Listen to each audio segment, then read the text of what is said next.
at Gaya and Mahabodhi temple at Bodh Gaya in Bihar are of immense spiritual significance. Comprehensive development of Vishnupath temple corridor and Mahabodhi temple corridor will be supported, modeled on the successful Kashi Vishwanath temple corridor to transform them into world-class pilgrim and tourist destinations. Rajgir holds immense religious significance for Hindus, Buddhists and Jains. The 20th Tirtha Saptarishi of the 7 hot springs form a warm water Brahmkund that is sacred. A comprehensive development initiative for Rajgir will be undertaken. Our government will support the development of Nalanda as a two factors of production, namely land, labor, capital and entrepreneurship, and technology as an enabler of improving total factor productivity and bridging inequality. Effective implementation of several of these reforms requires collaboration between the center and the states and building consensus as development of the country lies in development of the states. For promoting competitive federalism and incentivizing states for faster implementation of reforms, I propose to earmark a significant part of the 50-year interest-free loan. Working with the states, we will initiate the following reforms.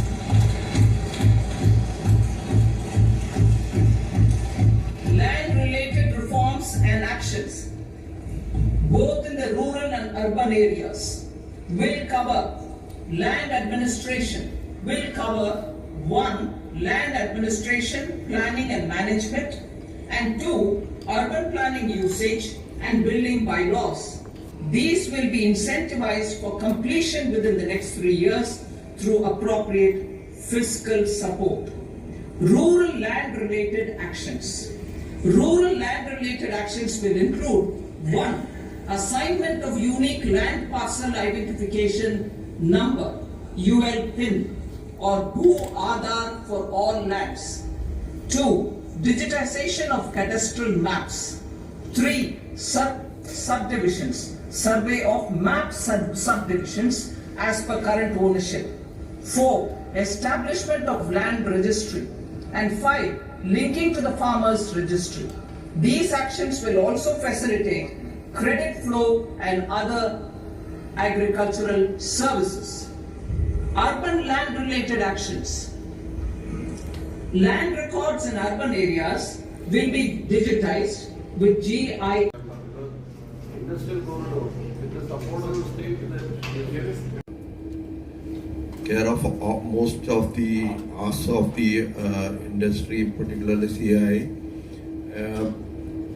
and the focus on the employment, skilling and MSME, the 5 schemes that is envisaged for employment, skilling and MSME, I think is the best. And we are the fastest growing economy if you take the major economies across the world. And this time we are looking forward to 6.5 to 7 GDP growth. So in spite of all this positive growth, there are challenges with respect to agriculture, employment, on R&D, and the budget has clearly addressed all this. And how the state aligns with the center and takes advantage of these different provisions that is there. That is how we'll be able to take full advantage of this budget and take Kerala to the next level. For being here this afternoon. So as previous speakers mentioned, first of all, the articulation of the 9 priorities and the 9 buckets in which the priorities were very clear. They all address underlying needs from both an industry perspective, agriculture perspective, and to a large extent mirror what CII has been talking about for the last few months with the government. So I think that's at an overall level something that's quite useful for the industry as a whole. areas that I would like to highlight in addition to all the what the others have said. First, the industry and 5 members of the faculty had been responsible for upgrading these ITIs, and I can proudly say not a single child from these ITIs are jobless. Everybody gets 2.5 jobs every year. That is the happening. It is more of willful unemployment rather than unemployment. And now there is a mention of upgradation of the ITIs on a hub and spoke model on a PPP mode. Emphasizing on areas which we also feel are areas of importance like agriculture, youth empowerment, education, skilling, women empowerment, even their study loans and MSMEs and research and all those. From a technical point of view or technology point of view, the emphasis on MSMEs and the support for the first time job seekers is something really commendable. And I would like to add on the one important mention made by Home Finance Minister on. Overall, it's a welcoming budget. Let me point out some of the important positive things towards the tourism sector. Hospitality and tourism industry is facing a lot. So one thing we expected, I would like to say on the other side, we were expecting something more on sustainability point of view and the carbon neutral, because we are moving to a carbon neutral this thing, and we have set some targets. So MSME also has to be a part of that. Agriculture, youth, women, and of course skilling and education. So it primarily touched upon most of the important sectors which would comprise the basic platforms or foundation of the economy. Of course, what's being spoken about MSME, I think one specific thing I believe caught my attention was this rating of MSMEs. Because now we follow a civil rating which is done by 4 foreign agencies. But here there is a specific mention which mentioned that Indian banks must have to develop its own credit rating system. So I would say that would definitely support a lot of MSMEs, because before COVID, MSME's total production was 15 lakh crores, which is only grown by 1 lakh crore, where it should have gone up to 29 lakh crore. That is an important element which I found, which is very interesting. And there's a 1,000 crore guarantee fund that the government has come out to support.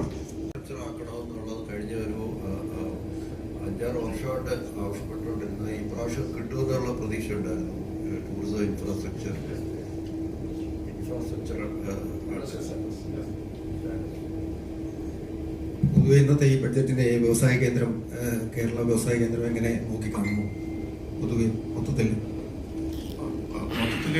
പോസിറ്റീവായിട്ടാണ് കാണുന്നത്. എന്തായാലും ഒരു രാജ്യം progress ചെയ്യണമെങ്കിൽ financial discipline വളരെ important ആണ്. അപ്പോൾ within that they have given focus on agriculture, they have given focus on employment, they have given focus on women empowerment and on innovation, which is the future. So overall they have covered most of the points. So we welcome it and we see as a positive. If I can add, Kerala is known for startups also. Yesterday when we had some meetings, we emphasized how important it is from startups. So if you look at from a startup standpoint, employment and education, and especially the schemes and the announcements that has been made for skilling, which provides for 4.1 crore opportunities for skilling with an outlay of 2 lakh crore rupees. It will definitely benefit Kerala. Moreover, the Mudra loan limit has been doubled from 10 lakh to 20 lakhs. The government has also announced a scheme for job creation in manufacturing and reimbursement to employers up to 3,000 rupees per month for 2 years. So these are schemes, these are announcements that will hugely benefit the youth. The scheme, various other announcements, especially for Kerala, the infrastructure development fund, especially the loan, which is interest-free loan with a repaying period of 50 years and to the tune of 1.8 crore, benefit Kerala. So Kerala has been finding it very difficult to manage and has been taking loan through KIFBI, which is where a big interest has to be paid. Instead of that, now Kerala will get the benefit of interest-free loan, and the central government has allocated 1.5 lakh crores for that. The agriculture sector gets 1.52 lakhs, the rural development sector gets 2.66 lakhs, and the innovations and efforts to improve productivity in agriculture, these can be utilized by the state of Kerala, where the agriculture field is facing lot of challenges. Pradhan Mantri Awas Yojana is another scheme, and the 1 crore houses where Pradhan Mantri Surya Ghar will be implemented. These are all schemes, these are all announcements that will hugely benefit the youth, the middle class, and the rural sector, including the agricultural sector. The finance minister here is saying that there is nothing for the state of Kerala. They had asked for a special package, 24,000 crore, also for Vizhinjam, but nothing for the state of Kerala. First of all, this is an argument that was prepared in advance, because 24,000 crore, what are the ingredients of that? Except the 5,000 crore that is mentioned for Vizhinjam, which is a viability gap fund. Other than that, there is no specific proposals that has been submitted. Whereas other states, state governments have submitted specific proposals. What are their priorities? Kerala government has proposed the Silver Line, which is a discarded project by the people of Kerala, which is faulty in all terms, financially, technically, environmentally, which has been discarded by the Indian Railways. And the claims that state government is making, this was submitted much earlier also. This is not a new proposal. They had submitted this proposal.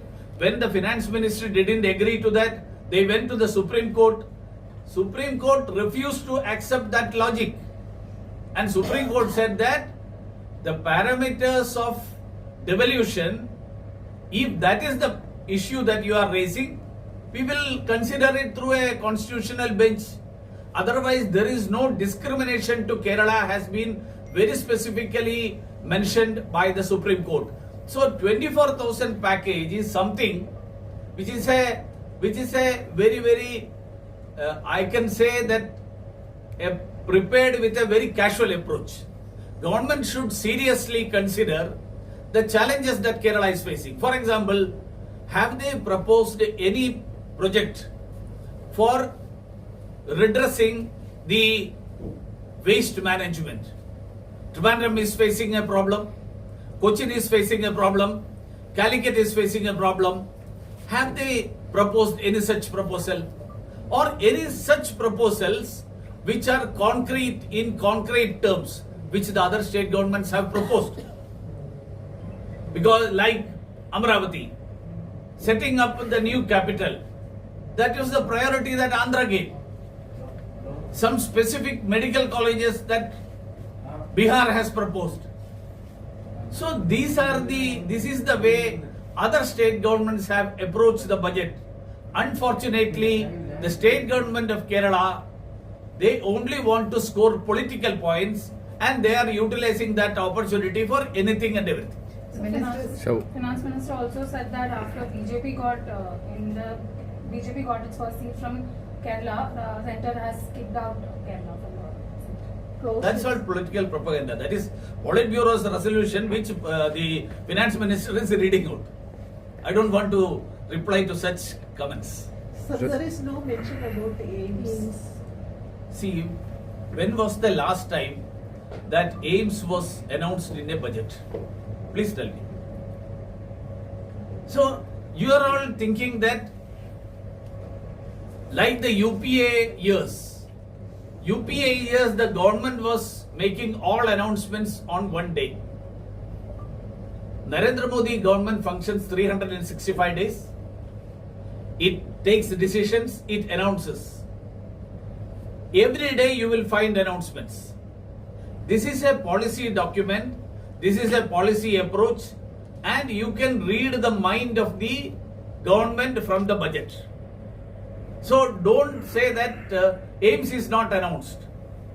When was the last time that an AIMS was announced in a budget? So what about rubber and rubber farmers in Kerala? Have the state government given any proposal? No idea. That's what. Also, the seasonal rate hike of civil aviation. Now aviation. Whatever we discuss on budget is on the 62-page speech of the Honorable Finance Minister. The fine print of the budget will come now. It has been placed in the house. It will be uploaded. We will be able to read into the fine print, para by para, line by line. There is no point in this. Is now the discussion can only be on the macro aspects of the budget. Kerala Finance Minister has said that this is basically a budget in one line, which is for the longevity and for this NDA government, because this is basically to help the alliance to stay on the government. See, they were demanding that Andhra should be provided support. I will show you the tweets by Jairam Ramesh, their leader. So now, once it is implemented, they are criticizing that. No, they have a problem with only giving it to 2 states and not No. They are saying, see, who says that they have given? It has been given only to 2 states. Those 2 states have given particular concrete proposals. What's prevented the state government of Kerala from giving such a proposal? They should have given that. They have not given anything. Have they proposed anything regarding the urban waste management of Kerala, of Trivandrum? It's a very serious issue. Everyone understands that. We have lost a life. Have they given any proposal? Nothing. So state government should do some homework. They should work on it instead of making such political commentaries. Sir, ammonium nitrate rate is tax is double 7 to 10%. It's a threat for the rubber farmers. I'll have to go into that. I don't know this. Yeah, it is for latex. I'll have to find out what is the logic behind it. Yeah, ammonium nitrate. Don't forget. Thank you, sir.